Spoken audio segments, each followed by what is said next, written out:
तो क्वेश्चन में दिया है कि in the presence of peroxide the HCl और HI एंटी मार्कोनिकॉफ नहीं देते हैं, जबकि HBr ही एंटी मार्कोनिकॉफ देता है। ऐसा क्यों होता है?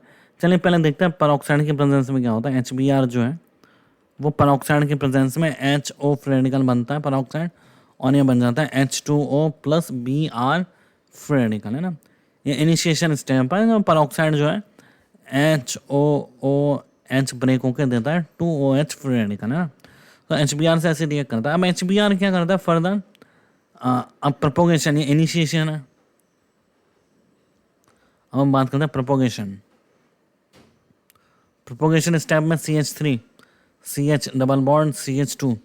अब क्या होता है, ये Br फ्री रेडिकल है, ये रिएक्ट करेगा तो बनेगा CH3 CH free radical and CH2 Br।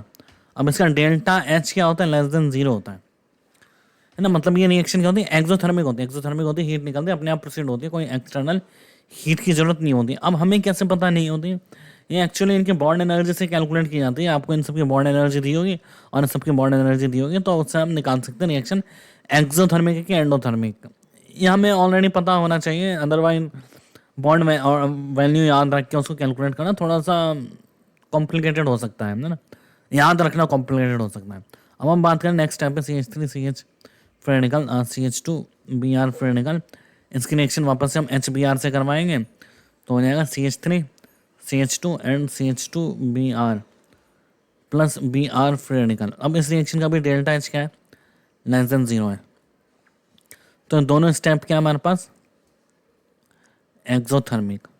Exothermic का मतलब है नो एक्सटर्नल हीट रिक्वायर्ड, है ना, no external heat is required. और वो सिर्फ किस के केस में होता है, ब्रोमीन के केस में होता है। और हमारे पास HCl या फिर HI होता, then one of the propagation step,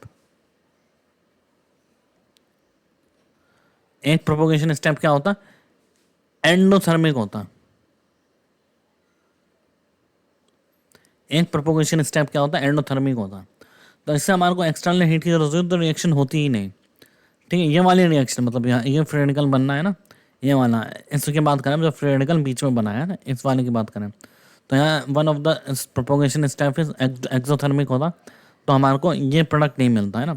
तो एंटी मार्कोनिकॉफ हमारे इसमें नहीं लगता, HCl एंड HI में नहीं लगता, ठीक है, सिर्फ HBr के केस में लगता है इसलिए।